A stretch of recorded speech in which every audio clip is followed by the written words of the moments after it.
आज के सेशन का अपना पहला क्वेश्चन है। देखेगा जैसा कि हर सेशन के अंदर आपको बताता हूं, क्वेश्चंस को आपको अच्छी तरीके से पढ़ना है। क्वेश्चन एक बार समझ नहीं आता है तो 2 बार पढ़ना है आपके फाइनल एग्जाम में। और जो भी क्वेश्चंस आपके सामने आता है उनका रिप्लाई जरूर कीजिएगा, उनका आंसर जरूर कीजिएगा, उनका कमेंट जरूर कीजिएगा, ताकि आपके अंदर सेल्फ कॉन्फिडेंस जनरेट हो सके। क्योंकि कॉन्फिडेंस ही एक ऐसी चीज है जो कि सक्सेस और सफलता की ओर लेकर चलती है। तो कॉन्फिडेंस लाने के लिए आपको थोड़ा सा एक्टिव होना होगा, क्वेश्चन का आंसर देना होगा। यहां आपका गलत हो जाएगा, कोई दिक्कत नहीं होगी, लेकिन फाइनली जब आप एग्जाम पेपर करके आएंगे तो वहां पर आपका सही होना चाहिए, वहां पर गलत नहीं होना चाहिए। इसीलिए मैं आपको बार बार कहता हूं क्वेश्चन का आंसर जरूर दीजिएगा। चलिएगा, आज का सेशन का पहला क्वेश्चन आपके सामने सिंपल सा क्वेश्चन है, कम्युनिटी के रिगार्डेड सेशन अपन डिस्कस कर रहे हैं। चलिएगा, क्वेश्चन ये है, a state of complete physical, mental, social wellbeing and not merely the absence of disease or infirmity। उम्मीद है सभी इस डेफिनेशन से भली भांति परिचित होंगे और सभी इस डेफिनेशन को जानते होंगे, बिल्कुल शकल से भी और अकल से भी और भेजे में भी बैठा रखा होगा। चलेगा, क्योंकि सिंपल सा क्वेश्चन है और जितने भी स्टेट गवर्नमेंट की वैकेंसीज आती है उनमें एज इट इज क्वेश्चंस पूछे जाते हैं। डेफिनेशन दिया और नीचे ऑप्शन आपको दे दिया, या ऊपर ऑप्शन दे दिया, नीचे डेफिनेशन आपको से पूछा जा सकता। तो हेल्थ का डेफिनेशन ये है, आप सबको पता है। ऑप्शन मैंने दे रखे हैं, ऑप्शन के अकॉर्डिंग आपको आंसर देना था और उम्मीद है सभी को याद है। हेल्थ का डेफिनेशन है, पहले ही मैंने क्लियर करवा दिया है। चलिएगा, पहले से ही आपको याद है तो देखिएगा, यहाँ पर इलनेस का डेफिनेशन नहीं है। सेकेंड ऑप्शन की बात करते हो तो सिकनेस का डेफिनेशन नहीं है। डिजीज की बात करते हो, डिजीज की ऑप्शन नहीं है। फाइनली इसका करेक्ट आंसर क्या रहेगा आपका? फाइनली इसका करेक्ट आंसर क्या रहेगा? ऑप्शन नंबर डी रहेगा। देखिएगा, सेशन अपन इस तरीके से करेंगे कि आपके एग्जाम में इंपॉर्टेंट रह सके, आपका एग्जाम में क्वेश्चंस पूछा जा सके और आपको याद करवाना हमारी जिम्मेदारी है, आपको सफलता दिलाना हमारी जिम्मेदारी है। बस आपकी जिम्मेदारी इतनी है, सेशन को लाइक शेयर करना है और चैनल को सब्सक्राइब करना है, बाकी कंटिन्यूअसली बने रहेगा। चलेगा, क्वेश्चन समझ में आ गया? सिंपल सा क्वेश्चन था, 1 नंबर क्वेश्चन था, फर्स्ट नंबर क्वेश्चन था। सिंपल सा यही कहा गया था कि एक ऐसी state of complete physical, mental और सोशल वेलबींग है, यानी एक ऐसी स्टेट है जिसके अंदर फिजिकली, मेंटली, सोशली वेलबींग है, एंड नॉट मेयरली और एब्सेंस ऑफ डिजीज और इन्फॉर्मिटी, और उसके अंदर किसी भी प्रकार की कोई डिजीज नहीं होनी चाहिए। ऐसी अगर स्टेट है, दैट अपन जानते हैं उसको हेल्थ के नाम से। किस नाम से जानते हैं जर?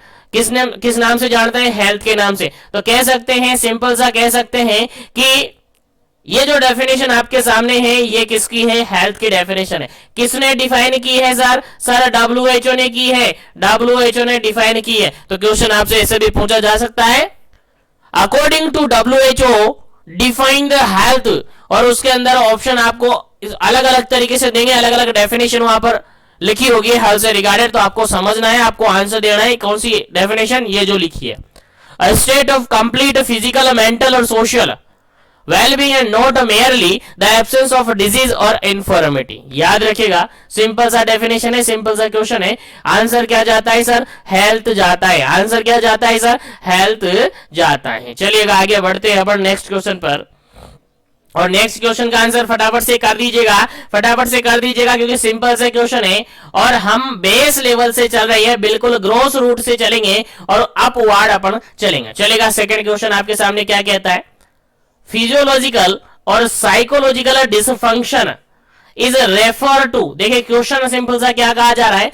फिजियोलॉजिकल डिस्टर्बेंस हो रहा है और साइकोलॉजिकल डिस्टर्बेंस हो रहा है, यानी फिजियोलॉजिकल और साइकोलॉजिकल डिसफंक्शन हो रहा है। डिसफंक्शन मतलब कि फंक्शन प्रॉपरली नहीं हो रहे, फंक्शन नॉर्मली नहीं हो रहे, एबनॉर्मल हो रहे, या डिफिकल्टी उनके अंदर आ रही है। तो साइकोलॉजिकल और फिजियोलॉजिकल दोनों ही फंक्शन यहाँ पर डिस्टर्ब हो रहे हैं, तो उसको अपन क्या कहेंगे? ऑप्शन के अकॉर्डिंग आंसर देना है। पहला ऑप्शन यहाँ पर इलनेस है, सेकंड ऑप्शन यहाँ पर सिकनेस है, थर्ड ऑप्शन यहाँ पर डिजीज है, और फोर्थ ऑप्शन यहाँ पर हेल्थ है। चलेगा, क्या इसका करेक्ट आंसर होगा? जल्दी से आपको आंसर देना है, फटाफट दीजिएगा, क्या इसका करेक्ट आंसर होगा? साइकोलॉजिकल और physiological dysfunction is refer to, क्या कहेंगे अपन? किसको कहते हैं साइकोलॉजिकल और फिजियोलॉजिकल डिसफंक्शन? आंसर दीजिएगा, क्या इसका करेक्ट आंसर होगा? चलेगा। सिंपल से वर्ड लिखे हुए हैं साइकोलॉजिकल और फिजियोलॉजिकल, सॉरी फिजियोलॉजिकल और साइकोलॉजिकल डिस्फंक्शन हो रहा है तो डायरेक्टली अपन कहेंगे सर इलनेस तो होगा नहीं है, सिकनेस होगा नहीं है सर, डिजीज कंडीशन ये होगी सर, डिजीज कंडीशन होगी, हेल्थ ये होगा नहीं क्योंकि हेल्थ का डेफिनेशन अपन ने डिटेल से डिस्कस कर लिया, हेल्थ में डिस्फंक्शन तो होगा नहीं है तो कंडीशन क्या रहेगी जी सर, डिजीज कंडीशन होगी, कंडीशन क्या रहेगी जी सर, डिजीज कंडीशन होगी। तो डिजीज एक ऐसी कंडीशन है जिसके अंदर फिजियोलॉजिकल और साइकोलॉजिकल डिसफंक्शन देखने को मिलते हैं, फिजियोलॉजिकल और साइकोलॉजिकल डिसफंक्शन देखने को मिलते हैं। उम्मीद है समझ में आ गया होगा क्वेश्चन। तो आगे बढ़ते हैं, तो जो भी कैंडिडेट क्लास में जुड़े हुए हैं क्लास को लाइक शेयर करते रहिएगा ताकि सभी तक सेशन पहुंचे, और जो भी पहली बार या बार बार विजिट करते हैं चैनल पर, चैनल को सब्सक्राइब नहीं किया है तो सब्सक्राइब कर लीजिएगा क्योंकि इस बार की आने वाली हर वैकेंसी आपके हाथ में रहेगी, इस बार की आने वाली हर वैकेंसी आपके हाथ में रहेगी, चाहे आप फ्रेशर है चाहे आप काफी टाइम से तैयारी में लगे हुए, लेकिन कंटिन्यू जीवन एजुकेशन के साथ बने रहेगा, हर वैकेंसी को पकड़ेंगे, हर वैकेंसी पर अपन हाथ मारेंगे और वैकेंसी आपके हाथ में रहेगी। चलेगा, नेक्स्ट क्वेश्चन की बात करते हैं। नेक्स्ट क्वेश्चन सिंपल सा क्वेश्चन है और काफी बार रिपीट हुआ क्वेश्चन है कॉम्पिटिटिव एग्जाम्स के अंदर, और स्पेशली जब आप CHO एग्जाम फाइट कर लेते हैं, एग्जाम पास कर लेते हैं, उसके बाद ट्रेनिंग होती है 6 मंथ की, उसके अंदर भी बार बार पूछा जाता है। तो जो भी कैंडिडेट BPC CHN की प्रिपरेशन कर रहे हैं उसके लिए काफी इंपॉर्टेंट क्वेश्चन है। चलिएगा, क्वेश्चन क्या कहता है, subjective sense of feeling unwell. Subjective sense मतलब कि खुद सब्जेक्ट को फील हो रहा है, क्या फील हो रहा है कि वो अच्छा नहीं है, कि वो अच्छा नहीं है, उसके अंदर खुद के अंदर फीलिंग आ रही है कि वो अच्छा नहीं है। किसको डिफाइन कर रहा है, क्या होता है, ऐसी कंडीशन क्या होती है, आंसर आपको दे रहा है subjective sense of feeling unwell. Subject खुद सेंस कर रहा है, खुद फील कर रहा है, या सब्जेक्ट को खुद को फील हो रहा है कि मैं अच्छा नहीं हूं, मैं अच्छा नहीं हूं मतलब बुरा हूं, नहीं अच्छा नहीं हूं मतलब मेरा हेल्थ अच्छा नहीं है। तो क्या कंडीशन यहां पर आएगी, ऑप्शन फर्स्ट यहां पर इलनेस है, ऑप्शन सेकंड यहां पर सिकनेस है, ऑप्शन थर्ड यहां पर डिजीज है, और ऑप्शन फोर्थ यहां पर मोर्टेलिटी है। चलिए आंसर दीजिएगा क्या इसका करेक्ट आंसर होगा, फिर आगे बढ़ेंगे अपन नेक्स्ट क्वेश्चन पर। उम्मीद है क्वेश्चन समझ में आ रहे होंगे, तो फटाफट से अपना आंसर देते रहेगा ताकि सभी तक क्वेश्चन पहुंचते रहे और सभी अपने अंदर खुद के अंदर सेल्फ कॉन्फिडेंस जनरेट कर सके, और कॉन्फिडेंस काफी बड़ा हथियार है सफलता पाने के लिए। चलेगा, इस क्वेश्चन की अगर आंसर की अपन बात करें तो ऑप्शन नंबर यहां पर A is correct answer, A is correct answer. देखिए इलनेस कहेंगे इसको, क्या कहेंगे सर, इलनेस कहेंगे। सब्जेक्ट को खुद फील हो रहा है, सब्जेक्ट को खुद फील हो रहा है कि वो क्या है, अनवेल है, वो अच्छा नहीं है, उसका हेल्थ अच्छा नहीं है, तो ऐसी कंडीशन में हम कहते हैं उसको इलनेस। क्या कहते हैं जी, इलनेस। तो इलनेस की डेफिनेशन अपन कह सकते हैं कि इलनेस के अंदर सब्जेक्ट को खुद को फील होता है कि वो अच्छा नहीं है, उसका हेल्थ अच्छा नहीं है, यानी कुछ ना कुछ डिस्टर्बेंस उसको फील होता है, ऐसा खुद सब्जेक्ट फील करता है, ऐसा ऐसा खुद सब्जेक्ट फील होता है। मान के चलेगा एक एग्जांपल की बात अपन करें, मान के चलेगा एक एग्जांपल की बात अपन करें, मान के चलेगा कोई एक पर्सन है, अब पर्सन हमेशा क्या करता है, घर पे रहता है, हमेशा घर पे रहता है। अब एकदम से उसको किसी कारण से बाहर जाना पड़ा है, किसी कारण से बाहर जाना पड़ा है, अब वो ट्रेन में सफर कर रहा है, ट्रेन में सफर कर रहा है, तो ट्रेन में बैठा बैठा है उसको खुद को फील होगा कि उसको खुद को फील होगा डिस्कम्फर्ट। क्या फील होगा, उसको खुद को डिस्कम्फर्ट फील होगा, उसको खुद को टायर्डनेस फील होगा। तो ऐसी कंडीशन में कहेंगे कि वो इलनेस है, उसके अंदर बीमारी नहीं है, उसके अंदर बीमारी नहीं है, लेकिन उसको अनवेल फील हो रहा है, उसको अनवेल फील हो रहा है, उसको अच्छा फील नहीं हो रहा है। इस कंडीशन को अपन कहते हैं सर इलनेस। क्या कहते हैं जी, इलनेस अपन कहते हैं। डिजीज कंडीशन उसको नहीं है अभी, ठीक है। चलेगा, उम्मीद है समझ में आ गया होगा। तो आगे बढ़ते हैं अपन नेक्स्ट क्वेश्चन पर। चलिएगा, नेक्स्ट क्वेश्चन की बात करते हैं। 4th नंबर क्वेश्चन है, और 4th नंबर क्वेश्चन क्या कहता है देखिएगा, समझिएगा क्वेश्चन क्या कहता है, उसके बाद आंसर आप दीजिएगा। 4th नंबर क्वेश्चन है, the pathological process and its manifestation which indicate a departure from the state of perfect health. Perfect health question समझ में आ गया। सिंपल सा क्वेश्चन ये कह रहा है जी, सिंपल सा क्वेश्चन ये कह रहा है जी, द पैथोलॉजिकल प्रोसेस हुई है, क्या हुई है जी, पैथोलॉजिकल प्रोसेस हुई है, और पैथोलॉजिकल प्रोसेस होने के कारण से इट्स मैनिफेस्टेशन देता है, which indicate a departure from the state of the perfect health, और परफेक्ट हेल्थ से डिपार्चर होकर उसकी कंडीशन में कुछ ना कुछ चेंजेस हो गया है जिसके कारण से वो मैनिफेस्टेशन करता है। पैथोलॉजिकल प्रोसेस वहां पर हुई है। क्वेश्चन समझ में आ गया होगा, आई थिंक आपको क्वेश्चन समझ में आ गया होगा, तो फटाफट से आंसर दे दीजिएगा क्या इसका करेक्ट आंसर होगा। ऑप्शन फर्स्ट यहाँ पर इलनेस है, ऑप्शन सेकंड यहाँ पर सिकनेस है, ऑप्शन थर्ड यहाँ पर डिजीज है, ऑप्शन फोर्थ यहाँ पर हेल्थ है। चलिएगा आंसर आपको देना है। उम्मीद करता हूं क्वेश्चन समझ में आ गया होगा। एक बार फिर से क्वेश्चन अपन रिपीट करते हैं, आंसर दीजिएगा अपना।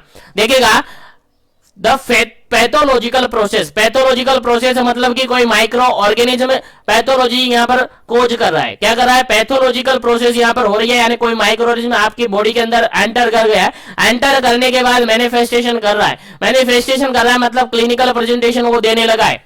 क्लिनिकल प्रेजेंटेशन वो देने लगा है तो ऐसी कंडीशन को क्या इंडिकेट करेंगे? और ऐसी कंडीशन स्पेशली कहे तो परफेक्ट हेल्थ से डिपार्चर फ्रॉम हो गया है, डिपार्चर हो गया है, यानी परफेक्ट हेल्थ, पहले उसकी परफेक्ट हेल्थ थी लेकिन उसके अंदर पैथोलॉजिकल प्रोसेस हुई, और पैथोलॉजिकल प्रोसेस होने के बाद उसके अंदर मैनिफेस्टेशन जनरेट होने लगे हैं, तो ये किसको इंडिकेट करते हैं? आई थिंक अब तो समझ में आ गया होगा, आई थिंक अब तो समझ गया होगा, क्योंकि मैंने काफी अच्छी तरीके से आपको समझा दिया है। और इसके बाद भी समझ नहीं आया तो फिर एक बार फिर से समझिएगा, आपको समझ में आ जाएगा। चलेगा, इस क्वेश्चन का अगर बिल्कुल करेक्ट आंसर की अपन बात करें, बिल्कुल करेक्ट आंसर की अपन बात करें तो option number C is correct answer होगा। Option number C is correct answer होगा, करेक्ट आंसर होगा। करेक्ट आंसर कैसे होगा देखिएगा, यहां पर करेक्ट आंसर कैसे होगा? डिजीज कंडीशन होगी, ऑप्शन नंबर सी होगा, डिजीज कंडीशन होगी यहां पर।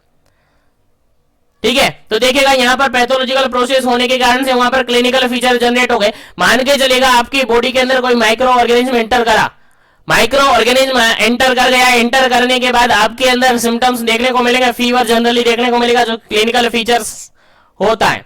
तो फीवर जैसे ही एंटर कर गया, इसका मतलब आपकी बॉडी के अंदर क्या हो गया जी? इन्फेक्शन हो गया। माइक्रो ऑर्गेनिज्म एंटर किया आपके बॉडी के अंदर, आपकी बॉडी ने सिम्टम्स शो करने लगे, यानी फीवर सबसे पहले वहां पर आया। आप कहेंगे सर इन्फेक्शन हो गया, हमें इन्फेक्शन हो गया मतलब क्या कहेंगे सर? डिजीज कंडीशन हमें हो गई है।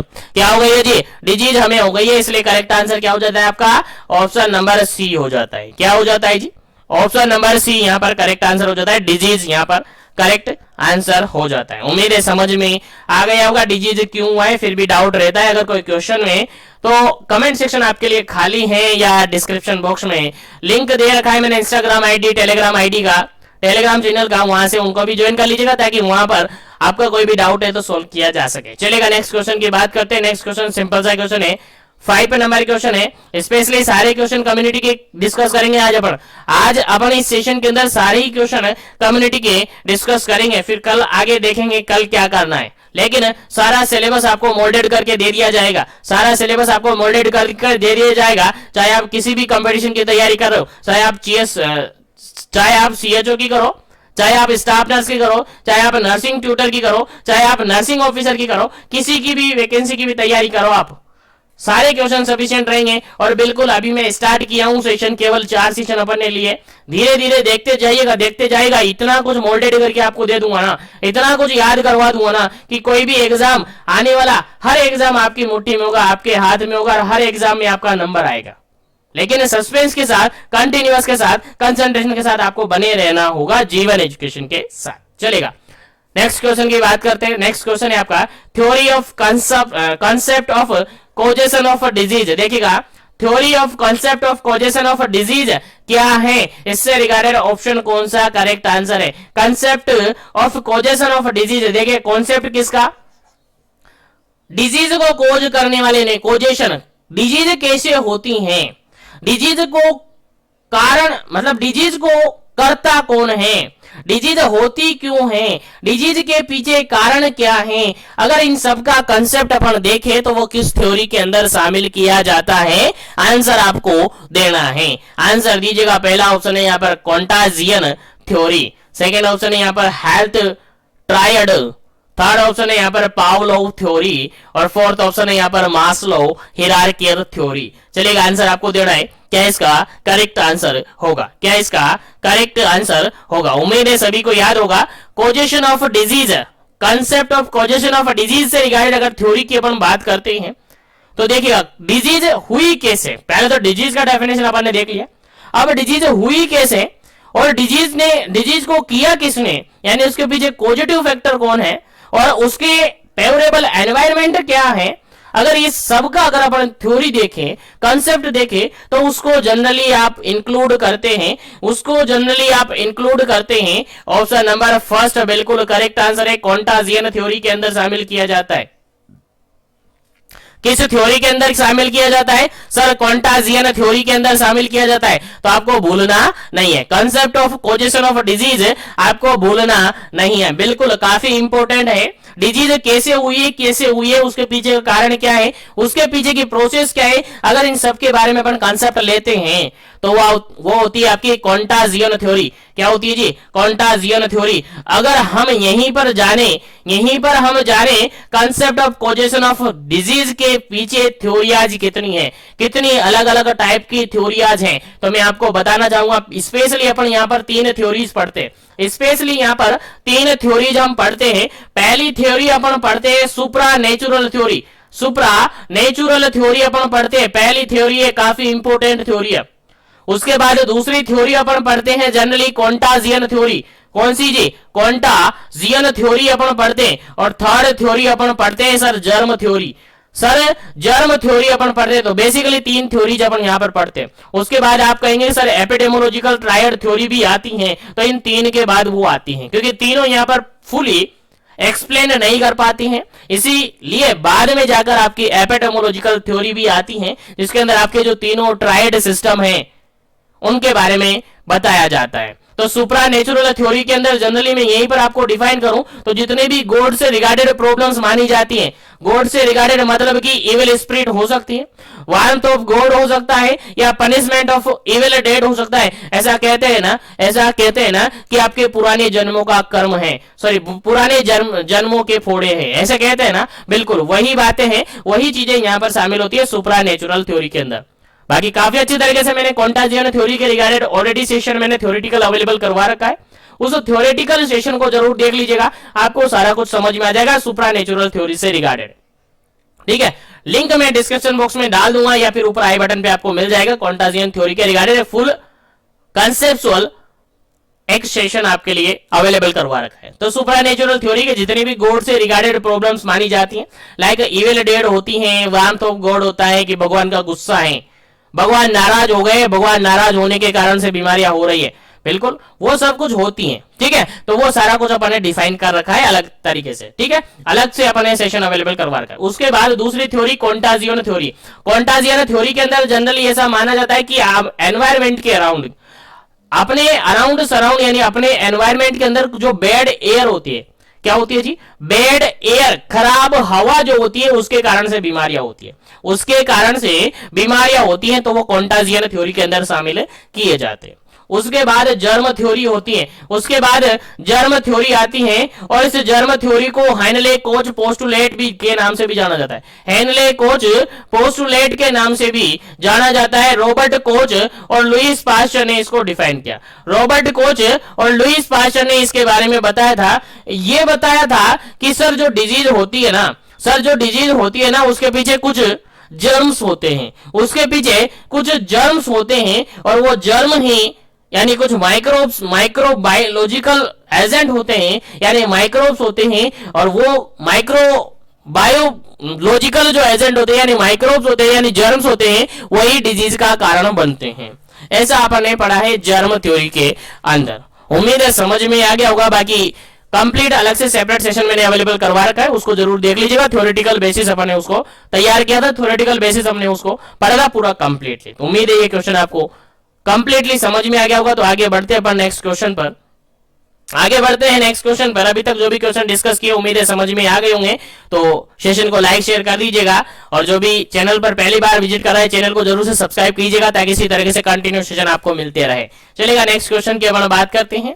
नेक्स्ट क्वेश्चन आपके सामने सिंपल सा इजी सा है, 6 नंबर क्वेश्चन है, और 6 नंबर क्वेश्चन सिंपल सा क्या कहता है, the concept of causation of disease through the bad air air was given by. चलेगा, अभी थोड़ी देर पहले, कुछ ही सेकंड पहले, अभी मिनट भी पूरे नहीं हुए, सेकंड पहले अपन ने डिस्कस किया था सर बैड एयर से रिगार्डेड कौन सी थ्योरी आती है, यानी concept of causation of disease के अंदर बैड एयर से बीमारियां होती हैं, बैड एयर से डिजीज कोज होती हैं, ऐसा किस थ्योरी के अंदर शामिल किया जाता है, ऐसा किस थ्योरी के अंदर बताया जाता है। आंसर आपको देना है, क्या इसका करेक्ट आंसर है? पहला ऑप्शन यहां पर है जर्म थ्योरी, सेकेंड ऑप्शन है सुप्रा नेचुरल थ्योरी, थर्ड ऑप्शन है कॉन्टाजियन थ्योरी और फोर्थ ऑप्शन है एपिडेमोलॉजिकल ट्रायड थ्योरी। चलिए आंसर दीजिएगा, क्या इसका करेक्ट आंसर होगा? जस्ट कुछ सेकंड पहले अपन ने डिस्कस किया बैड एयर के थ्रू डिजीज अगर ट्रांसमिट हो रही है, बैड एयर के थ्रू अगर डिजीज हो रही है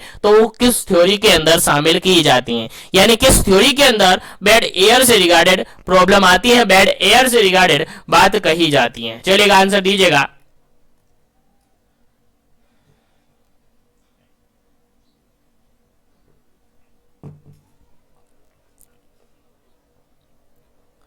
चलेगा, यहां पर अगर अब हम बात करें, यहां पर अगर हम बात करें बैड एयर से रिगार्डेड बात की जा रही है कि डिजीज होती है किसके कारण से? सर आपके अराउंडिंग सराउंडिंग अगर बैड एयर है, खराब हवा है, तो उसके कारण से आपके अंदर इन्फेक्शन हो सकता है, उसके कारण से आपके अंदर डिजीज हो सकती है, बीमारी हो सकती है।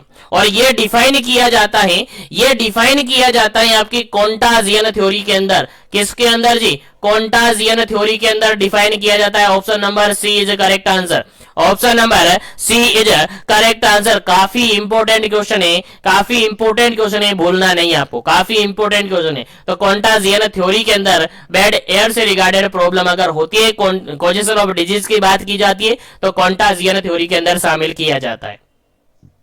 ठीक है, उसके अलावा सुप्रा नेचुरल मैंने बताया, जितने भी गॉड से रिगार्डेड प्रॉब्लम है, जितने भी भगवान से रिगार्डेड बातें होती है, वो सारी सुप्रा नेचुरल के अंदर आती है। उसके अलावा जर्म थ्योरी के अंदर जितने भी जर्म्स होते हैं, जर्म बोले तो माइक्रोब्स, जितने भी जर्म्स बोले तो माइक्रोब्स जितने भी होती है वो इसके अंदर शामिल होते हैं, याद रखेगा। और एपिडेमियोलॉजी की बात अपन करें तो इसके अंदर एजेंट, होस्ट और एनवायरमेंट इसके अंदर शामिल किए जाते हैं, याद रखेगा। तीनों एजेंट यहाँ पर शामिल किया जाता है, ट्रायड करके नाम यहाँ पर दिया हुआ है, याद रखेगा, भूलना नहीं है, काफी इंपॉर्टेंट है आपके एग्जाम पॉइंट ऑफ व्यू से। चलेगा, आगे बढ़ जाते हैं पर नेक्स्ट क्वेश्चन पर।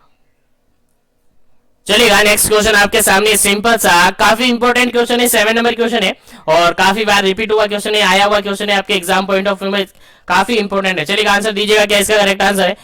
All of the following are the supra natural theory causes of occurrence of disease except, देखिएगा एक्सेप्ट करके पूछा है, अब एक्सेप्ट करके पूछा है, बताइएगा। सुप्रा नेचुरल थ्योरी, बार बार बोल रहा हूं मैं, दो तीन क्वेश्चन अपन ने डिस्कस किए, इसी से रिगार्डेड थे। अगर अभी आपको आंसर नहीं आया ना तो बहुत बुरी बात है, क्योंकि कंसंट्रेशन के साथ नहीं होंगे फिर आप। ठीक है, जिसको क्वेश्चन का आंसर नहीं आएगा ना इस क्वेश्चन का आंसर, उसका मतलब ये है कि आप कंसंट्रेशन के साथ सेशन को नहीं देख रहे हैं। तो सेशन को कंप्लीट देखेगा, आपको अच्छी तरीके से समझ में आएगा, याद भी रहेगा और आगे एग्जाम में अगर क्वेश्चन आएगा तो 100% आप सही भी करेंगे। चलेगा, इस क्वेश्चन का आंसर आपको देना है कि फॉलोइंग सभी ऑप्शन सुप्रा नेचुरल थ्योरी से रिगार्डेड है, सुप्रा नेचुरल कोजेज से रिगार्डेड है, जो कि डिजीज को अकर करवाते, अकरेंस ऑफ डिजीज। ठीक है, supernatural causes of occurrence of disease except करके पूछा, यानी एक ऑप्शन यहाँ पर गलत है, जो कि सुप्रा नेचुरल थ्योरी से रिगार्डेड नहीं है, सुप्रा नेचुरल कोज से रिगार्डेड नहीं है। तो कौन सा ऑप्शन यहाँ पर नहीं है? बाकी सारे ऑप्शन सही है, एक ऑप्शन यहाँ पर गलत ढूंढना है आपको, क्योंकि एक्सेप्ट से रिगार्डेड क्वेश्चन है। गलत ऑप्शन यहाँ आपको ढूंढना है, क्या ढूंढना है जी? गलत ऑप्शन आपको ढूंढना है। पहला ऑप्शन देखिएगा बैड एयर, सेकंड ऑप्शन देखिएगा warmth of God, third option देखिएगा इविल स्पिरिट और फोर्थ ऑप्शन देखिएगा पनिशमेंट ऑफ इविल डेड। चलेगा, आंसर दीजिएगा, क्या इसका करेक्ट आंसर होगा?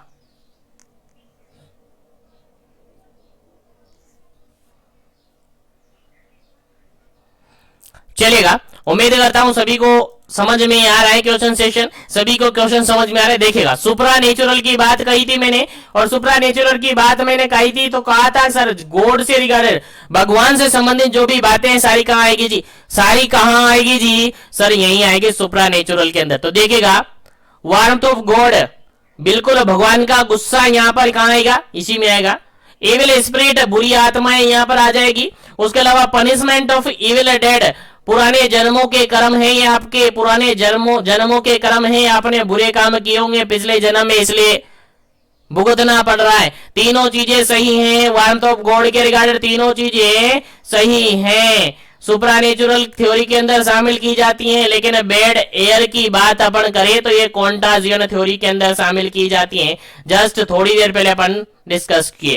तो बैड एयर यहां पर इनकरेक्ट ऑप्शन है, और करेक्ट आंसर क्या रहेगा आपका, यही रहेगा, option number A is correct answer. Bad air जो कि कॉन्टाजियन थ्योरी के अंदर आते हैं, ये सुपरानेचुरल थ्योरी के अंदर नहीं आता है। याद रखिएगा सुपरानेचुरल के अंदर क्या क्या आता है, सर वार्मथ ऑफ गॉड आता है, सर इविल स्पिरिट आता है, sir punishment of evil dead यहां पर आता है। लेकिन बात करें अपन बैड एयर की, तो बैड एयर यहां पर नहीं आता है, इसलिए करेक्ट आंसर क्या हो जाता है, बैड एयर ही करेक्ट आंसर हो जाता है, क्योंकि क्वेश्चन आपसे एक्सेप्ट करके पूछा था।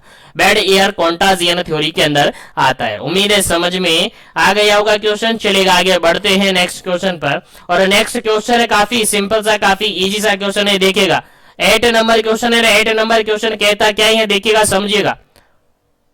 एपिडेमोलॉजिकल ट्रायड थ्योरी इंक्लूड, चलेगा बताइएगा एपिडेमोलॉजिकल ट्रायड थ्योरी के अंदर क्या क्या शामिल किया जाता है, फटाफट से आंसर देना है, क्या क्या शामिल किया जाता है एपिडेमोलॉजिकल ट्रायड थ्योरी के अंदर। उम्मीद है सभी को याद है, क्योंकि पता नहीं कितनी बार क्वेश्चन आ गए एग्जाम में, और पता नहीं कितनी बार मैंने आपको समझा दिया, पता नहीं कितनी बार मैंने आपको बता दिया और कह भी दिया कि इंपॉर्टेंट है आपके एग्जाम में आएगा, आ जाता ही चलेगा। पहला ऑप्शन यहाँ पर एजेंट है, सेकेंड ऑप्शन यहाँ पर होस्ट है, थर्ड ऑप्शन यहाँ पर एनवायरमेंट है, फोर्थ ऑप्शन यहाँ पर ऑल ऑफ दीज हैं। उम्मीद करता हूं जो भी कंटिन्यूअसली बने थे वो बिल्कुल सही करेंगे, सभी को करेक्ट आंसर इसका याद होगा।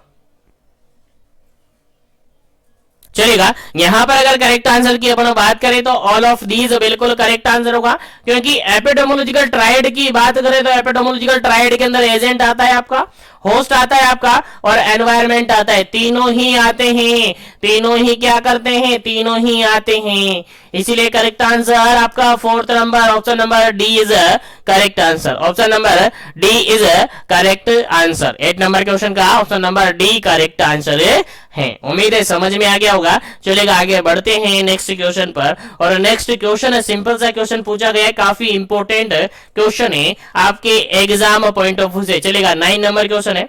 9 नंबर क्वेश्चन कहता क्या है समझिएगा, a condition for onset of disease causation include agent host environment is.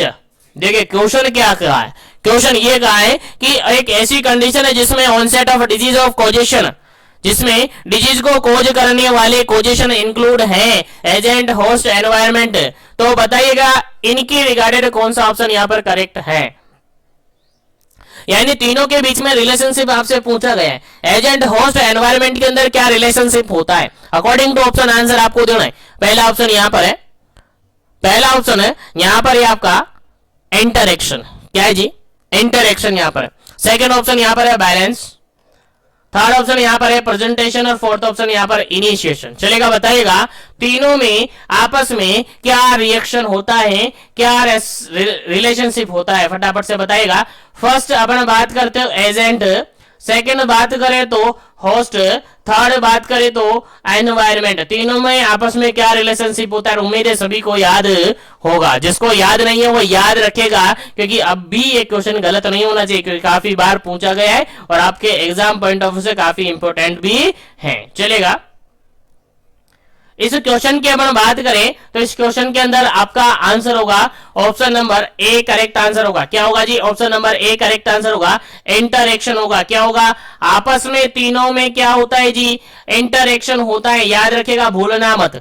Agent host और एनवायरमेंट की अगर बात अपन करते हैं तो तीनों के बीच में आपस में इंटरेक्शन होता है, इंटरेक्शन होता है तभी डिजीज कोज हो पाती है, क्योंकि अगर एजेंट है और होस्ट वहां पर अवेलेबल नहीं है तो डिजीज नहीं होगी।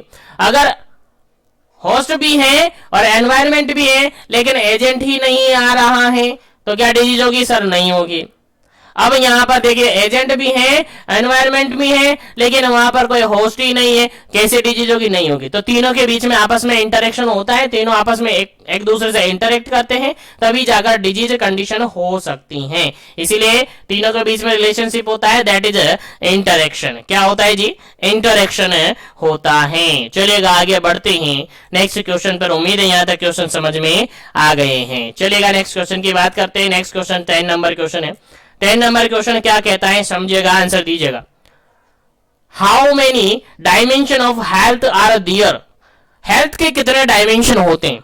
हेल्थ के कितने डायमेंशन होते हैं, आंसर आपको देना है। पहला ऑप्शन यहां पर 5, सेकेंड ऑप्शन यहां पर 6, थर्ड ऑप्शन यहां पर 7 और फोर्थ ऑप्शन यहां पर 8। चलिएगा आंसर दीजिएगा, ए बी सी और डी। आंसर दीजिएगा, हेल्थ के डायमेंशंस कितने होते हैं? ए बी सी और डी। आंसर दीजिएगा, कौन सा ऑप्शन आप करेक्ट लगाएंगे, कौन सा ऑप्शन है आप बिल्कुल करेक्ट लगाएंगे, अंतर बताएगा, फटाफट से आंसर दीजिएगा क्या इसका करेक्ट आंसर होगा।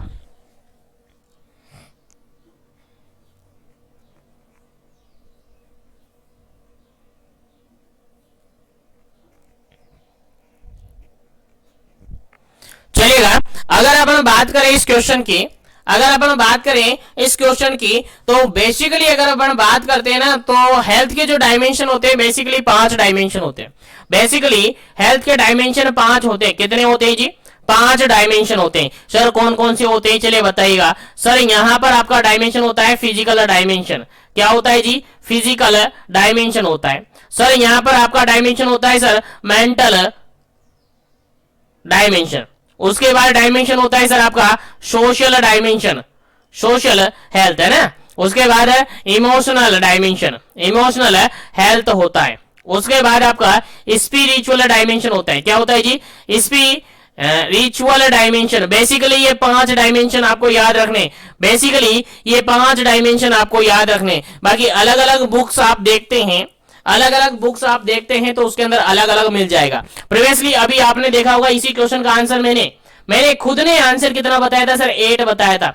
मैंने खुद ने आंसर कितना बताया था सर? 8 बताया था, क्योंकि सीएचओ बीपीसीसीएचएन के अंदर, बीपीसीसीएचएन के अंदर यानी सीएचओ के अंदर जो ट्रेनिंग होती है 6 मंथ ट्रेनिंग, जिसके अंदर आपको मॉड्यूल्स अवेलेबल करवाए जाते हैं, जिसके अंदर आपको मॉड्यूल्स अवेलेबल करवाए जाते हैं, उनके अंदर भी साफ यही लिखा हुआ है। उनके अंदर भी साफ 8 डायमेंशन फॉलो कर रखे, 8 डायमेंशन बता रखे। कितने डायमेंशन बता रखे जी? 8 डायमेंशन बता रखे। और 8 डायमेंशन में बिल्कुल आपको वही आंसर मानना होगा, वही आंसर आपको मानना होगा, क्योंकि वहां पर मेंशन किया था सर फिजिकल, वहां पर मेंशन किया था सर फिजिकल, वहां पर मेंशन किया था सर मेंटल, वहां पर मेंशन किया था सर मेंटल, वहां पर मेंशन किया था सर इमोशनल, वहां पर मेंशन किया था सर इमोशनल, वहां पर मेंशन किया था सर इंटेलेक्चुअल। क्या सर? इंटेलेक्चुअल। इंटेलेक्चुअल शामिल किया गया था, वहां पर शामिल किया गया था सर स्पिरिचुअल। स्पिरिचुअल के बाद वहां पर शामिल किया था सर फाइनेंशियल। क्या सर? फाइनेंशियल शामिल कर रखा था। वहां पर शामिल कर रखा था सर ऑक्यूपेशनल। क्या सर? ऑक्यूपेशनल शामिल कर रखा था। वहां पर शामिल कर रखा था सर सोशल, वहां पर शामिल कर रखा था सर सोशल, और वहां पर शामिल कर रखा था सर एनवायरमेंटल। तो इस तरीके से टोटल कितने? 8। कितने हो गए? 1 2 3 4 5 6 7 8 और 9। 9 हो गए क्या? चलेगा, डबल हो गया होगा कोई? Physical, social, emotional, physical, social, emotional, environmental, environmental कौन सा एक्स्ट्रा हो गया? Physical, mental, emotional, intellectual, spiritual, financial, occupational, social और एनवायरमेंटल। यहां पर मेंटल अवेलेबल है, ठीक है। तो यहां पर देखिए मेंटल नहीं रखा गया है, केवल इस तरीके से 8 डायमेंशन रखे गए। कौन कौन से sir? Physical, emotional, intellectual, spiritual, financial, occupational, social और एनवायरमेंटल। इस तरीके से टोटल कितने? 8 डायमेंशन वहां पर रखे हुए थे। इसी के अकॉर्डिंग मैंने कहा था कि ट्रेनिंग पीरियड के अंदर आपको कितने याद रखने हैं सर, 8 याद रखने, क्योंकि आपकी बुक्स के अंदर आपके मॉड्यूल्स के अंदर भी 8 थे। लेकिन अब हम कॉम्पिटिटिव एग्जाम्स की तरीके से तैयारी कर रहे हैं, तो बेसिकली अगर बात करें ना तो आपको 5 याद रखने। बेसिकली आपको याद कितने रखने हैं सर, 5 याद रखने हैं सर। 5 के अंदर क्या क्या सर आपको यहां पर याद रखना है, आपको यहां पर याद रखना है फिजिकल, मेंटल, सोशल, एनवायरमेंटल और स्पिरिचुअल, यानी 5 डायमेंशन आपको बेसिकली यहां पर याद रखने हैं। याद रखेगा, इंपॉर्टेंट क्वेश्चन है आपके एग्जाम पॉइंट ऑफ व्यू से। चलेगा, नेक्स्ट क्वेश्चन की बात करते हैं। और नेक्स्ट क्वेश्चन आपका 11 नंबर क्वेश्चन है, काफी इजी सा, काफी सिंपल सा क्वेश्चन है, समझिएगा, आंसर दीजिएगा। चलेगा, आंसर दीजिएगा। 11 नंबर क्वेश्चन कहता है the inability to carry out certain function और activity which are otherwise expected for that age or sex as a result of the impairment। चलेगा, यहां पर क्वेश्चन ये कहा गया है कि काम को करने में इनएबिलिटी आ गई है। The inability to carry out the certain function और एक्टिविटी, कुछ फंक्शन और एक्टिविटी को करने में क्या हो रही है सर, इनएबिलिटी हो रही है। विच आर अदरवाइज एक्सपेक्टेड, और ऐसा एक्सपेक्ट किया जाता है किसी पर्सन की एज और उसके जेंडर के अकॉर्डिंग, किसी पर्सन के एज और उसके जेंडर के अकॉर्डिंग ऐसा एक्सपेक्ट किया जा सकता है कि वो पर्सन कितना एक्टिविटी कर सकता है, वो पर्सन कितना फंक्शन कर सकता है, और उसकी एक्सपेक्टेशन के अंदर अगर वो एक्टिविटी नहीं कर पा रहा है, अगर उसके फंक्शन में इनएबिलिटी आ गई है, तो उसको अपन क्या कहेंगे। और ये सब किसके कारण से होगा सर, ये सब इंपेयरमेंट के कारण से होगा। किसी बॉडी पार्ट के अंदर इंपेयरमेंट हो गया जिसके कारण से ऐसा हो रहा है, तो ऐसी कंडीशन को अपन क्या कहेंगे जी, ऐसी कंडीशन को अपन क्या कहेंगे जी। आंसर देना है, पहला ऑप्शन यहां पर डिसेबिलिटी, सेकंड ऑप्शन है यहां पर हैंडीकैप, थर्ड ऑप्शन यहां पर डिजीज और फोर्थ ऑप्शन यहां पर इंपेयरमेंट। चलेगा, आंसर दीजिएगा, क्या इसका करेक्ट आंसर होगा, जल्दी कीजिएगा, क्या इसका करेक्ट आंसर होगा।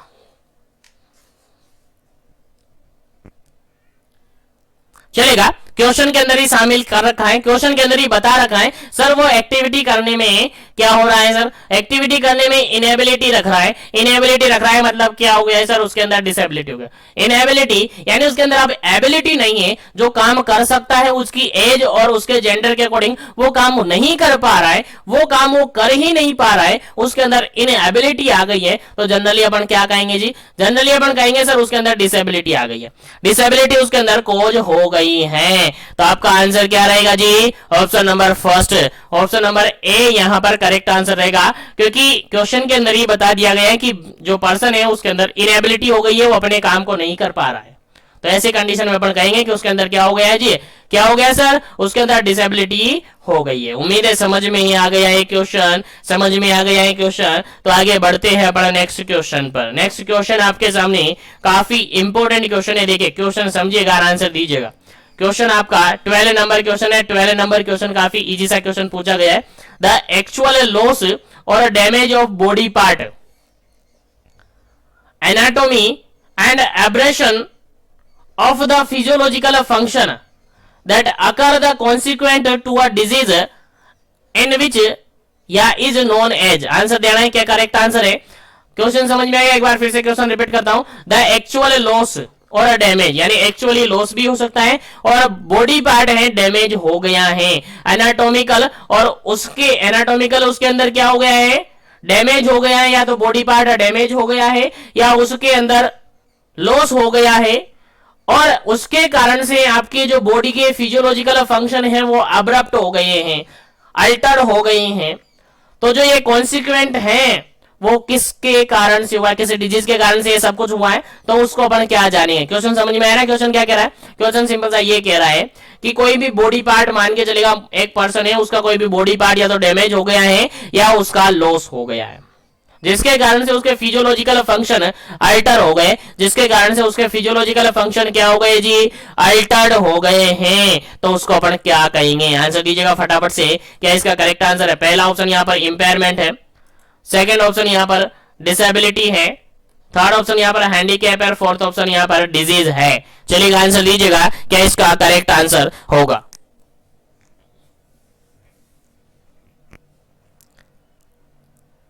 चलेगा, यहां पर अगर बात करें तो देखेगा बॉडी पार्ट अगर डैमेज हो रहा है, अगर एक्चुअली में लॉस हो रहा है, जिसके कारण से उसके फिजियोलॉजिकल फंक्शन में क्या हुआ है, अल्टरेशन हुआ है, यानी अब्रेशन हुआ है, अब्रेशन उसके अंदर हुआ है, जनरली अपन कहेंगे सर उसको डिसेबिलिटी तो कहेंगे ही नहीं है, सर उसको डिसेबिलिटी तो कहेंगे नहीं, क्योंकि उसके डिसफंक्शन हुआ है, केवल बॉडी फंक्शन है, उसके अंदर एब्रेशन हुआ है, बिल्कुल इनेबिलिटी नहीं आई उसके अंदर, इनेबिलिटी नहीं आई उसके अंदर, वो काम कर सकता है लेकिन पहले की तरह नहीं कर पा रहा है, तो उसको डिसेबिलिटी तो कहेंगे नहीं है। हैंडीकैप अभी हुआ नहीं और डिजीज तो उससे लेना देना है नहीं, सर उसको इंपेयरमेंट कहेंगे। सर क्या कहेंगे, इंपेयरमेंट कहेंगे। जो काम कर सकता है उस काम को करने में उसको क्या हो रही है सर, दिक्कत आ रही है, उसको काम को सही तरीके से नहीं कर पा रहा है, सही तरीके से वो नहीं कर पा रहा है, क्या कहेंगे सर उसको इंपेयरमेंट कहेंगे। सर क्या कहेंगे जी, इंपेयरमेंट उसको कहेंगे। क्या करेक्ट आंसर होगा सर, इंपेयरमेंट करेक्ट आंसर होगा, याद रखिएगा काफी इंपॉर्टेंट क्वेश्चन है। चलिए आगे बढ़ते हैं अपन नेक्स्ट क्वेश्चन पर, और नेक्स्ट क्वेश्चन आपके एग्जाम पॉइंट ऑफ व्यू से काफी इंपॉर्टेंट है, काफी सिंपल सा क्वेश्चन है, देखिएगा 30 नंबर क्वेश्चन है। 30 नंबर क्वेश्चन कहता है the action which had the progress of a disease eight incipient stage and prevent the complication relate to which stage of prevention. देखिए लेवल ऑफ प्रिवेंशन से regarded question है, और मैंने हर session के अंदर यही कहा है कि लेवल ऑफ प्रिवेंशन के रिगार्डेड आपके एग्जाम में क्वेश्चन आएगा, आपके एग्जाम पॉइंट ऑफ व्यू से काफी इंपॉर्टेंट होता है, इसलिए आपको याद रखना है। और इसके रिगार्डेड एक फुल ब्रीफली मैंने सेशन भी अवेलेबल करवा रखा है, जिसके अंदर पूरा इस तरीके से मैंने मोल्डेड करके दिया है कि उससे बाहर आपका कोई क्वेश्चन नहीं आएगा। अगर वो आपने समझ लिया ना तो 100% आपका सही आंसर हो जाएगा। चलेगा इस क्वेश्चन की बात कर लेते हैं, फिर आगे डिस्कस करेंगे अपन नेक्स्ट क्वेश्चन पर। चलेगा यहाँ पर क्वेश्चन ये है कि एक्शन है which had the progress of a disease, यानी ऐसा एक्शन अपन ले रहे हैं जिसके कारण से डिजीज जो भी प्रोग्रेस कर रही है ना उसको हाइड कर रहे हैं अपन, उसको मार रहे से मतलब उसको प्रोग्रेस नहीं होने दे रहे, उसकी प्रोग्रेस को नहीं होने दे रहे, यानी डिजीज की प्रोग्रेस को अपन रोक रहे हैं। इस तरीके का अगर प्रिवेंशन अपन ले रहे हैं तो वो क्या कहेंगे, और कॉम्प्लिकेशन को भी प्रिवेंट कर रहे हैं, कॉम्प्लिकेशन भी नहीं होने दे रहे हैं, तो अपन उसको क्या कहेंगे जी, उसको अपन क्या कहेंगे जी। सर कौन से लेवल ऑफ प्रिवेंशन के अंदर आएगा जी, बेसिकली क्वेश्चन समझ में इतना ही आना है कि सर ऐसा एक्शन अपन ले रहे हैं कि डिजीज की जो प्रोग्रेस हो रही है उसको रोक रहे हैं, डिजीज की प्रोग्रेस को नहीं होने दे रहे हैं, और उसके अंदर कोई भी कॉम्प्लिकेशन जनरेट हो रही है उसको नहीं होने दे रहे हैं। तो कॉम्प्लिकेशन को बचाना है तो सिंपल सी बात है, कौन सा लेवल ऑफ प्रिवेंशन आएगा, फटाफट से आंसर दीजिएगा। पहला ऑप्शन यहाँ पर प्राइमरी लेवल, सेकंड ऑप्शन यहाँ पर है सेकेंडरी लेवल, थर्ड ऑप्शन है टर्सरी लेवल, फोर्थ ऑप्शन है नन ऑफ दीज। चलेगा यहां पर करेक्ट आंसर होगा आपका option number second, option number B is correct answer होगा। और option number B is correct answer कैसे होगा सर, ऑप्शन नंबर बी यानी सेकेंडरी लेवल ऑफ प्रिवेंशन आता है। Sir secondary level of prevention के अंदर सर हम शामिल करते हैं अर्ली डायग्नोसिस, हम शामिल करते हैं सर अर्ली डायग्नोसिस और अर्ली ट्रीटमेंट, और हम शामिल कर दिया है अर्ली डायग्नोसिस और अर्ली ट्रीटमेंट, मतलब कि डिजीज हो रही है, डिजीज को फटाफट से डायग्नोस कर लो और उसके ट्रीटमेंट को अप्रोप्रिएट ट्रीटमेंट उसको दे दो, ताकि उसके अंदर प्रिवेंशन, उसके अंदर फर्दर कोई कॉम्प्लिकेशन जनरेट नहीं हो। क्वेश्चन क्या पूछा था, यही पूछा था सर, क्वेश्चन यही पूछा था कि फटाफट से उसका ट्रीटमेंट करना है अपने को, ऐसा एक्शन अपन को लेना है कि कॉम्प्लिकेशन नहीं हो। तो कॉम्प्लिकेशन से बचाना है तो सबसे पहले फटाफट से उसका क्या करना है सर, जल्दी से उसका क्या करना है सर, डायग्नोस करना है, अर्ली डायग्नोसिस करना है, और डायग्नोसिस करके फटाफट से उसके अंदर ट्रीटमेंट स्टार्ट कर दो। अगर ऐसा किया तो कॉम्प्लिकेशन को प्रिवेंट अपन कर सकते हैं। और एक इस टाइप का किस लेवल का प्रिवेंशन है, ये आपका सेकेंडरी लेवल का प्रिवेंशन है। कौन से लेवल का प्रिवेंशन है जी, सेकेंडरी लेवल का प्रिवेंशन है, याद रखेगा, भूलना नहीं है, काफी इंपॉर्टेंट है। चलेगा आगे बढ़ते हैं अपना नेक्स्ट क्वेश्चन पर। चलेगा नेक्स्ट क्वेश्चन आपके सामने काफी इंपॉर्टेंट क्वेश्चन है, 40 नंबर क्वेश्चन है। 40 नंबर क्वेश्चन क्या कहता है देखिएगा, और मैं अभी भी बता दूं आपको, लेवल ऑफ प्रिवेंशन के रिगार्डेड कोई भी क्वेश्चन छूटना नहीं चाहिए, कोई भी क्वेश्चन छूटना नहीं चाहिए। सारे क्वेश्चंस को मैंने मोल्डेड करके अवेलेबल करवा दिया है, सेशन में ऊपर आई बटन पे दे दूंगा या डिस्क्रिप्शन बॉक्स में मिल जाएगा, या अपने चैनल पर देख लीजिएगा, आपको मिल जाएगा। और अच्छी तरीके से, इतना अच्छी तरीके से मैंने समझाया है उसके अंदर, मान के चलेगा एक बार देख लेना, एक बार देख लोगे ना तो 100% कोई भी क्वेश्चन उससे बाहर नहीं जाएगा, और कोई भी क्वेश्चन आ जाए आप सही आंसर लगा पाएंगे, क्योंकि बहुत ही अच्छी तरीके से मैंने उसके अंदर आपको डिफाइन किया है, समझा रखा है। चलेगा नेक्स्ट क्वेश्चन की बात करें, 40 नंबर क्वेश्चन है। 14 नंबर क्वेश्चन क्या कहता है, the science and art of preventing a disease, prolonging a life and promoting a health and efficiency through organised community effort. देखिए डेफिनेशन दिया हुआ है, यहां पर एक डेफिनेशन दिया हुआ है, अभी आपको पता करना है कि किसका डेफिनेशन है। हेल्थ का डेफिनेशन है, पब्लिक हेल्थ का डेफिनेशन है, इकोनॉमिक्स का डेफिनेशन है, या फिर पैथोलॉजी का डेफिनेशन है। क्वेश्चन मैं रिपीट करता हूं, अब क्वेश्चन ऑप्शन देख लिया बने, अब मैं क्वेश्चन रिपीट करता हूं, समझाता हूं क्वेश्चन को। देखिएगा, द साइंस एंड आर्ट, एक ऐसी साइंस और आर्ट जिसके अंदर प्रिवेंट किया जाता है डिजीज को, लाइफ को प्रोलॉन्ग किया जाता है और हेल्थ को प्रमोट किया जाता है। एंड ये सब किसके थ्रू किया जाता है, ऑर्गेनाइज कम्युनिटी एफर्ट के द्वारा किया जाता है। किसके द्वारा सर, ऑर्गेनाइज कम्युनिटी एफर्ट के द्वारा डिजीज को प्रिवेंट किया जा रहा है, लाइफ को प्रोलॉन्ग किया जा रहा है और हेल्थ को प्रमोट किया जा रहा है। तो इस तरीके का जो साइंस और आर्ट होती हैं, जो विज्ञान और कला होती हैं, उसको अपन क्या कहेंगे? आंसर आपको देना है। हेल्थ कहेंगे, पब्लिक हेल्थ कहेंगे, इकोनॉमिक्स कहेंगे, या पैथोलॉजी कहेंगे? फटाफट से आंसर दीजिएगा, क्या इसका करेक्ट आंसर होगा?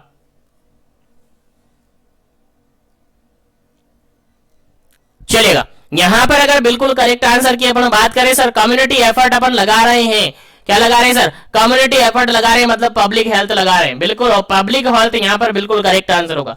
क्या होगा जी? पब्लिक हेल्थ यहां पर बिल्कुल करेक्ट आंसर होगा। तो ये क्वेश्चन अभी लास्टली जो बीपीसीसीएसएन का एग्जाम हुआ है बीआरसीएचओ के अंदर, उसके अंदर एज इट इज क्वेश्चन पूछा हुआ था, the science and art of preventing the disease और प्रोलॉन्गिंग लाइफ, क्या कहेंगे? कौन सी डेफिनेशन है? आपका आंसर जाएगा सर पब्लिक हेल्थ से रिगार्डेड है। तो क्या है? द साइंस और art to preventing the disease, disease को प्रिवेंट करने की साइंस और आर्ट को अपन पब्लिक हेल्थ कहते हैं, जिसके अंदर लाइफ को प्रोलॉन्ग किया जाता है, हेल्थ को प्रमोट किया जाता है by the organised community effort. Community effort लगाकर लाइफ को प्रोलॉन्ग किया जा रहा है, हेल्थ को प्रमोट किया जा रहा है और डिजीज को प्रिवेंट किया जा रहा है। अगर इस टाइप की साइंस और आर्ट है, इस टाइप की विज्ञान और कला है, तो उसको अपन पब्लिक हेल्थ के नाम से जानते हैं। याद रखिएगा, काफी इंपोर्टेंट क्वेश्चन है आपके एग्जाम पॉइंट ऑफ व्यू से। उम्मीद है यहां तक के सभी क्वेश्चन आपको समझ में आ गए, यहां तक के सभी क्वेश्चन आपको समझ में आ रहे होंगे। तो मैं आगे बढ़ता हूं नेक्स्ट क्वेश्चन पर। उम्मीद है सभी क्वेश्चन समझ में आ रहे, तो सेशन को लाइक शेयर करते रहेगा ताकि सभी तक क्वेश्चन सेशन पहुंचे और सभी सेशन का बेनिफिट ले सके। चलेगा, नेक्स्ट क्वेश्चन की बात अपन करते। नेक्स्ट क्वेश्चन आपका 15 नंबर है। 15 नंबर क्वेश्चन क्या कहता है, समझिएगा और आंसर दीजिएगा। Conducting pap smear examination to detect the cervical cancer. देखिए क्वेश्चन सिंपल सा यहां पर ये पूछा है, conducting the pap smear. Pap smear जानते हैं, एक डायग्नोस्टिक टेस्ट होता है किसके? सर्वाइकल कैंसर के रिगार्डेड। सर्वाइकल कैंसर को डिटेक्ट करने के रिगार्डेड एग्जामिनेशन टेस्ट होता है पेप स्मीयर, ठीक है? तो उसको कंडक्ट अपन करवा रहे हैं, तो ये किस लेवल के प्रिवेंशन के अंदर आता है? आंसर दीजिएगा। पहला ऑप्शन यहां पर प्राइमरी लेवल ऑफ प्रिवेंशन के अंदर आता है, सेकेंड ऑप्शन है यहाँ पर सेकेंडरी लेवल ऑफ प्रिवेंशन के अंदर आता है, थर्ड ऑप्शन है यहाँ पर टर्सरी लेवल ऑफ प्रिवेंशन के अंदर आता है, और फोर्थ ऑप्शन है यहाँ पर स्पेसिफिक प्रोटेक्शन के अंदर आता है। चलिएगा, आंसर दीजिएगा फटाफट से, क्या इसका करेक्ट आंसर होगा? Conducting a pap smear examination to detect the cancer of cervix. Cervix के कैंसर को मतलब डिटेक्ट करने के लिए एग्जामिन किया जा रहा है, एग्जामिनेशन किया जा रहा है पेप स्मीयर। तो किस लेवल के अंदर आएगा, किस लेवल ऑफ प्रिवेंशन के अंदर आएगा? चलेगा, आंसर दीजिएगा फटाफट से, क्या इसका करेक्ट आंसर होगा? फिर आगे बढ़ेंगे पर नेक्स्ट क्वेश्चन पर।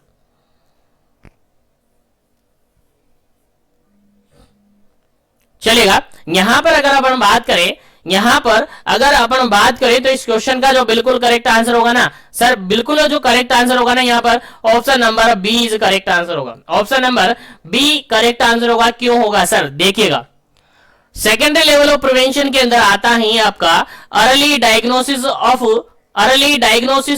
और अर्ली ट्रीटमेंट।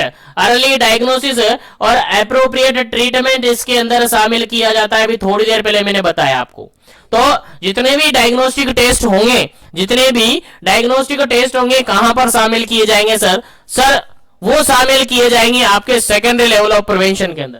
कहां शामिल किए जाएंगे sir? Secondary level of prevention के अंदर शामिल किए जाएंगे। तो भूलना नहीं है, तो भूलना नहीं आपको। क्या आ जाएगा sir? Secondary level of prevention के अंदर जितने भी डायग्नोस्टिक टेस्ट होते हैं सारे यहां पर आ जाते हैं। याद रखिएगा, जितने भी स्क्रीनिंग टेस्ट होते हैं, जितने भी अर्ली डायग्नोसिस टेस्ट होते हैं, जितने भी टेस्ट होंगे वो सारे यहां पर शामिल किए जाएंगे। तो याद रखिएगा, उसके बाद जैसे ही डायग्नोसिस हो जाएगा तो उसका ट्रीटमेंट प्रोवाइड किया जाएगा। तो ये ऐसी कंडीशन अगर आती है तो आपके सेकेंडरी लेवल ऑफ प्रिवेंशन के अंदर आती है। सर आप कहेंगे सर प्राइमरी लेवल के अंदर क्या आएगा? प्राइमरी लेवल के अंदर अगर अपन बात करें, प्राइमरी लेवल के अंदर बेसिकली दो चीजें याद रखनी है आपको।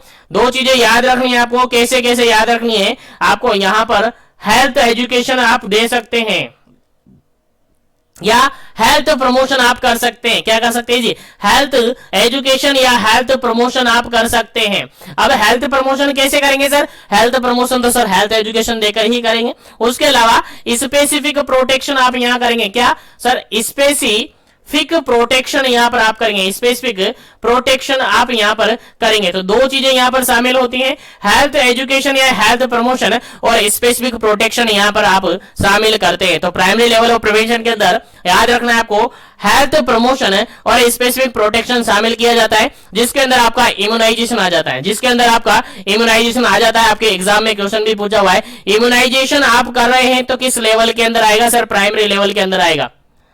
सर न्यूट्रिशनल एजुकेशन दे रहे हैं तो किस लेवल के अंदर आएगा सर? ये भी प्राइमरी लेवल के अंदर आएगा। सर कॉन्ट्रासेप्टिव्स अपन दे रहे हैं तो किसके अंदर आएगा सर? कॉन्ट्रासेप्टिव भी आप जो कॉन्ट्रासेप्टिव्स अवेलेबल करवाते हैं वो भी आपका प्राइमरी लेवल के अंदर ही आएगा। याद रखिएगा, इंपॉर्टेंट है। चलिएगा, थर्ड यहां पर ऑप्शन था tertiary level of prevention. Sir tertiary level of prevention के अंदर क्या आएगा sir? Tertiary level of prevention के अंदर जनरली आपकी जो डिसेबिलिटी लिमिटेशन होता है वो आएगा।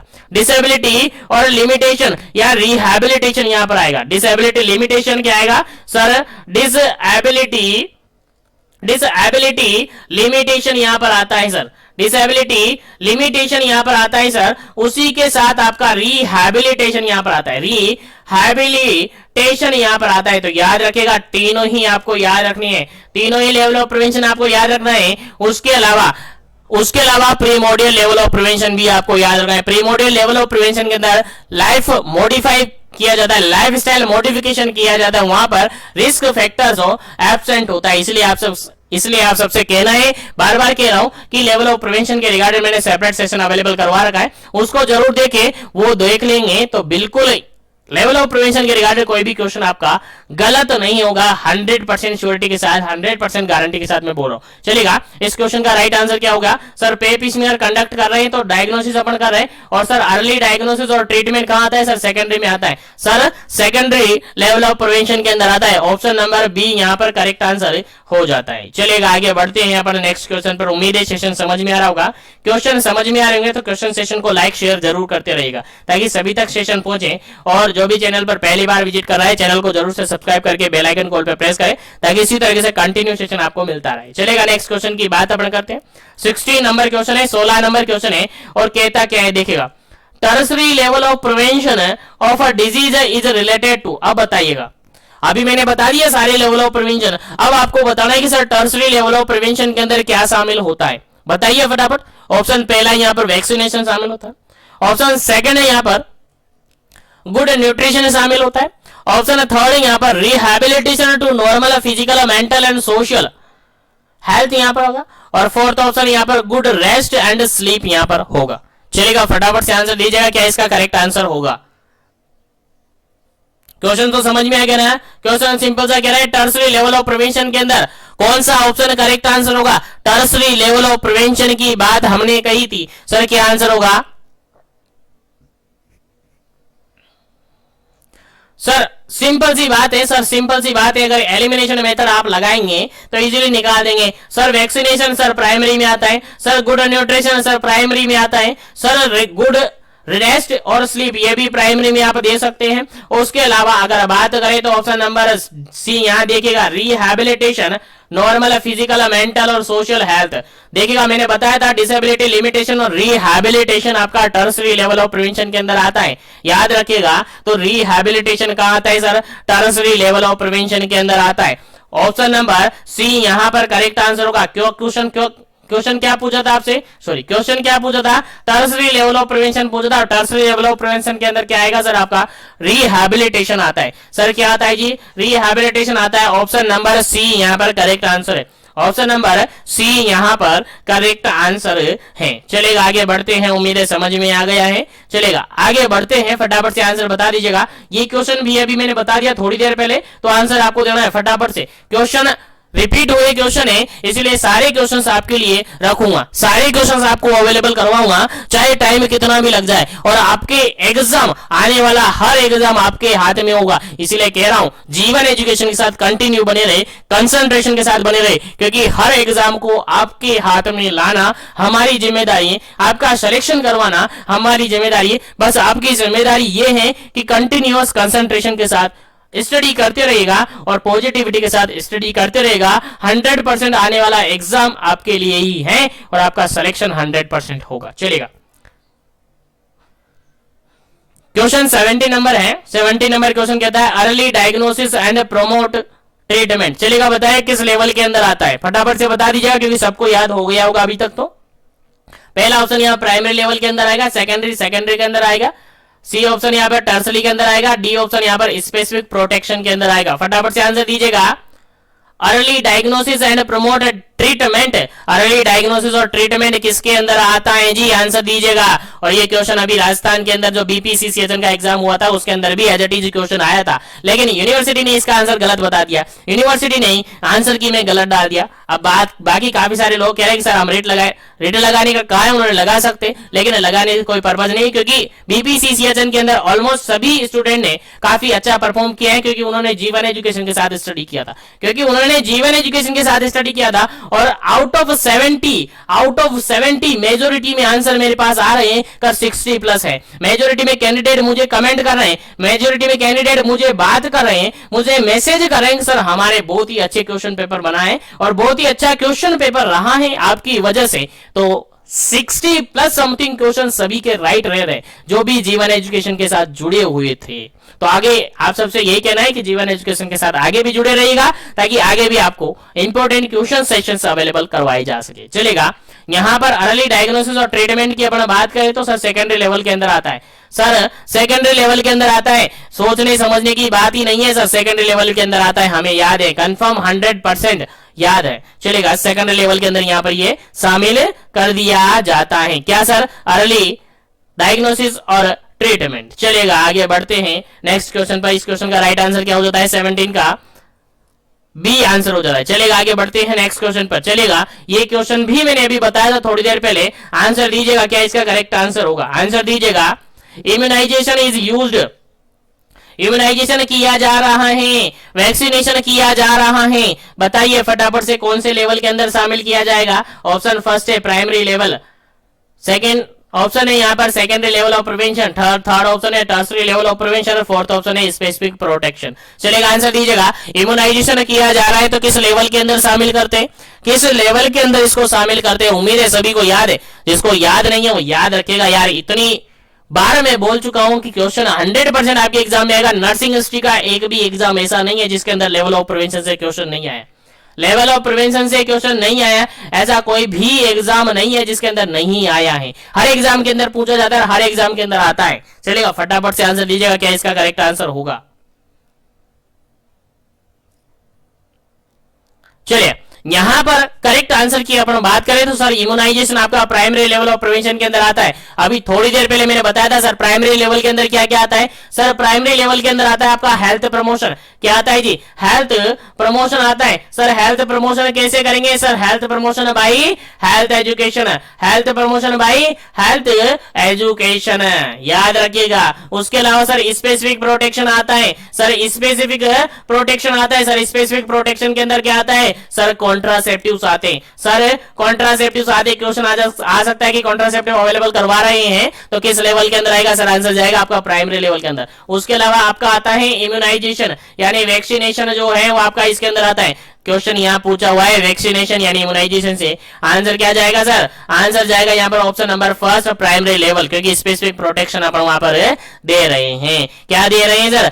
स्पेसिफिक प्रोटेक्शन अपन दे रहे हैं, तो प्राइमरी लेवल के अंदर शामिल किया जाएगा। बिल्कुल करेक्ट आंसर है। चलेगा, आगे बढ़ते हैं अपन नेक्स्ट क्वेश्चन पर, आगे बढ़ते हैं नेक्स्ट क्वेश्चन पर। और नेक्स्ट क्वेश्चन आपके सामने काफी इंपॉर्टेंट है, 19 नंबर। ये भी अभी थोड़ी देर पहले मैंने आपको बताया था, थोड़ी देर पहले मैंने आपको बताया था। मैं कह रहा हूं हर एग्जाम आपकी मोटी में होगा, लेकिन आपको कंसंट्रेशन के साथ पढ़ना होगा, क्योंकि जीवन एजुकेशन आपकी हर बुक्स, आप कहते हैं ये बुक लो वो बुक लो, ये बुक लेने की जरूरत नहीं पड़ेगी, लेकिन कंटिन्यूअसली बने रहेगा जीवन एजुकेशन के साथ। बुक लेने की जरूरत नहीं पड़ेगी, पीआर पढ़ो चाहे टारगेट पढ़ो, कोई सी भी पढ़ो, लेकिन कंसंट्रेशन के साथ चलेगा। क्वेश्चन बताइएगा, life modification is an example of, life modification किया जा रहा है, लाइफ को मॉडिफाई किया जा रहा है, तो आंसर आपको देना है। क्या इसका करेक्ट आंसर होगा? अभी थोड़ी देर पहले मैंने आंसर बताया था एज ए टीज क्वेश्चन का। चलेगा, पहला ऑप्शन यहां पर है primordial level of prevention, B option है primary level of prevention, C option है सेकेंडरी लेवल ऑफ प्रिवेंशन, और डी ऑप्शन यहां पर टर्सरी लेवल ऑफ प्रिवेंशन। फटाफट से आंसर दीजिएगा, क्या इसका करेक्ट आंसर है? लाइफ का मॉडिफिकेशन किया जा रहा है, तो किस लेवल का प्रिवेंशन होगा?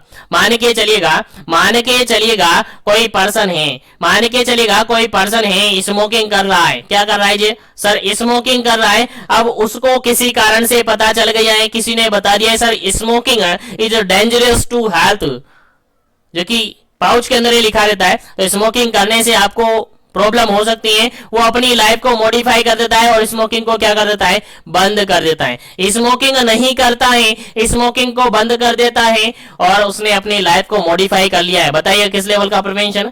बताइए किस लेवल का प्रिवेंशन? सर यहाँ पर तो बात करें तो लाइफ मॉडिफिकेशन किया जा रहा है, तो primordial level of prevention होगा। Sir primordial level of prevention होगा, बोलना नहीं है। लाइफ को मॉडिफाई किया जा रहा है क्योंकि वहां पर रिस्क फैक्टर अवेलेबल नहीं है, वहां पर रिस्क फैक्टर ही नहीं है, पॉजिटिव फैक्टर भी नहीं है, रिस्क फैक्टर भी नहीं है। अगर मॉडिफाई करना है अपने को, देखिएगा मॉडिफाई कर रहा है, लाइफ को मॉडिफाई किया जा रहा है, यानी पर्पज ये होता है कि रिस्क फैक्टर को आने ही नहीं देना है, रिस्क फैक्टर को आने ही नहीं देना है। अगर रिस्क फैक्टर नहीं आएगा तो फिर डिजीज भी नहीं होगी, और डिजीज नहीं होगी तो फर्दर के लेवल की जरूरत ही नहीं पड़ेगी, फर्दर लेवल की जरूरत ही नहीं पड़ेगी। तो यहां पर बेसिकली जो हथियार अपने पास होता है primordial level of prevention के अंदर, बेसिक हथियार हमारे पास होता है, वो एक ही हथियार होता है, एजुकेशन दो, भर भर के एजुकेशन दो। तो हेल्थ एजुकेशन प्रोवाइड करना, और हेल्थ एजुकेशन में बताना लोगों को कि ये एक्टिविटी है, लाइक स्मोकिंग है, लाइक टोबैको है, लाइक अल्कोहल है, लाइक आपको स्पाइसी फूड है, ये सारे आपके लिए आगे जाकर फर्दर कॉम्प्लिकेट कर सकते हैं, फर्दर इंजरी कर सकते हैं। तो इनको नहीं लो, और लो तो एक लिमिट में लो, ठीक है? तो जैसे कि हेल्दी फूड है, हेल्दी फूड लो आप, बैलेंस डाइट लो, ये वगैरह अपन उसको बताएंगे। तो बेसिक हथियार यहां पर होता है हमारे पास हेल्थ एजुकेशन। और प्रिवेंशन की बात करें तो प्रीमोडियल लेवल ऑफ प्रिवेंशन इसके अंदर शामिल होता है, और लाइफ मॉडिफिकेशन यहां पर होता है। तो प्रीमोडियल लेवल के अंदर लाइफ मॉडिफिकेशन किया जाता है, याद रखेगा, भूलना नहीं है। चलेगा, नेक्स्ट क्वेश्चन की बात करते हैं। यहां तक के सारे क्वेश्चन आपको समझ में आ गए तो चैनल को सब्सक्राइब कर लीजिएगा। चलेगा, नेक्स्ट क्वेश्चन की बात करें, 20 नंबर क्वेश्चन है, और 20 नंबर क्वेश्चन कहता है specific protection and health promotion are the measures of. चलेगा, बता दीजिएगा इस क्वेश्चन का राइट आंसर फटाफट से दीजिएगा, ताकि अपन आगे बढ़े नेक्स्ट क्वेश्चन पर। चलिए, क्वेश्चन क्या कह रहा है? स्पेसिफिक प्रोटेक्शन देना है, उसके अलावा हेल्थ प्रमोशन करना है। सर हमने पढ़ा था अभी थोड़ी देर पहले, याद आ रहा होगा, सबको आ रहा होगा, सबको याद आ रहा होगा। स्पेसिफिक प्रोटेक्शन अपन दे रहे हैं, हेल्थ प्रमोशन अपन कर रहे हैं, तो सर लेवल ऑफ प्रिवेंशन हमें याद आ रहा है, फटाफट से बताइए। यहां पर देखा पहला ऑप्शन, यहां पर primary prevention, secondary prevention, tertiary prevention और स्पेसिफिक प्रोटेक्शन। फटाफट से बताइएगा क्या इसका करेक्ट आंसर होगा? कौन सा ऑप्शन यहां पर आ रहा है? सभी को आ रहा होगा, बिल्कुल। चलेगा, फटाफट से आंसर बता दीजिएगा क्या इसका करेक्ट आंसर होगा। चलिए, सबको याद है, स्पेसिफिक प्रोटेक्शन दे रहे हैं और हेल्थ प्रमोशन अपन दे रहे हैं, बिल्कुल सीधी सी बात है sir. Option number first correct answer होगा, ऑप्शन नंबर फर्स्ट यहां पर करेक्ट आंसर होगा, प्राइमरी लेवल ऑफ प्रिवेंशन के अंदर शामिल किया जाएगा सर। कहां शामिल किया जाएगा? प्राइमरी लेवल ऑफ प्रिवेंशन के अंदर शामिल किया जाएगा। अभी जस्ट थोड़ी देर पहले मैंने आपको बता दिया था कि स्पेसिफिक प्रोटेक्शन देना है और हेल्थ प्रमोशन देना है, हेल्थ एजुकेशन देना है, इम्यूनाइजेशन देना है, कॉन्ट्रासेप्टिव्स देने हैं। सब कहां आएंगे सर? सब कहां आएंगे sir? Primary level of prevention के अंदर आएंगे। सब प्राइमरी लेवल ऑफ प्रिवेंशन के अंदर आएंगे। तो याद रखिएगा ऑप्शन नंबर यहां पर ए बिल्कुल करेक्ट आंसर है। प्राइमरी लेवल ऑफ प्रिवेंशन के अंदर इंक्लूड किया जाता है स्पेसिफिक प्रोटेक्शन और हेल्थ प्रमोशन। उम्मीद है यहां तक के सारे क्वेश्चन आपको समझ में आ गए होंगे। और अभी भी आप सबसे कहना चाहूंगा, जो भी कैंडिडेट क्लास में जुड़े हुए हैं, सेशन को लाइक शेयर नहीं किया तो लाइक शेयर कर दीजिएगा, और चैनल पर पहली बार विजिट कर रहे हैं तो चैनल को सब्सक्राइब जरूर कर लीजिएगा ताकि इसी तरीके से कंटिन्यू सेशन मिले। और हेल्थ से रिगार्डेड और लेवल ऑफ प्रिवेंशन से रिगार्डेड ऑलरेडी मैंने स्पेसिफिक करके एक स्पेशल सेशन बना रखा है, उसको जरूर से विजिट कर लीजिएगा, आपको 100% समझ में आएगा। तो उम्मीद है यहां तक के सारे क्वेश्चन आपको समझ में आ गए होंगे। तो आज के सेशन को यहीं पर अपन फिनिश करेंगे। रिमेनिंग क्वेश्चंस को आगे फर्दर डिस्कस करेंगे नेक्स्ट सेशन के अंदर। उम्मीद है क्वेश्चन सेशन समझ में आया होगा। तो सेशन को ज्यादा से ज्यादा लाइक कीजिएगा, शेयर कीजिएगा, और सभी का पीडीएफ नोट्स वगैरह आपको अवेलेबल होंगे, सभी का स्टडी मटेरियल आपको अवेलेबल होगा। उसके लिए डिस्क्रिप्शन बॉक्स में हमने मिशन एजुकेशन ऐप का लिंक दे रखा है, या फिर प्ले स्टोर से डायरेक्ट डाउनलोड कर सकते हैं, या फिर टेलीग्राम चैनल का लिंक दे रखा है, इंस्टाग्राम चैनल का लिंक दे रखा है, वहां से जरूर से ज्वाइन कर लीजिएगा ताकि वहां पर भी आपको daily up to date session मिलते जाते हैं, daily up to date questions वहां पर मिलते हैं, तो वो भी आपको मिलते रहे। बाकी आज के लिए इतना ही। हर वैकेंसी हम छीन लेंगे, हम छीन लेंगे, आगे पढ़ते रहेंगे जीवन एजुकेशन के साथ। Thank you very much.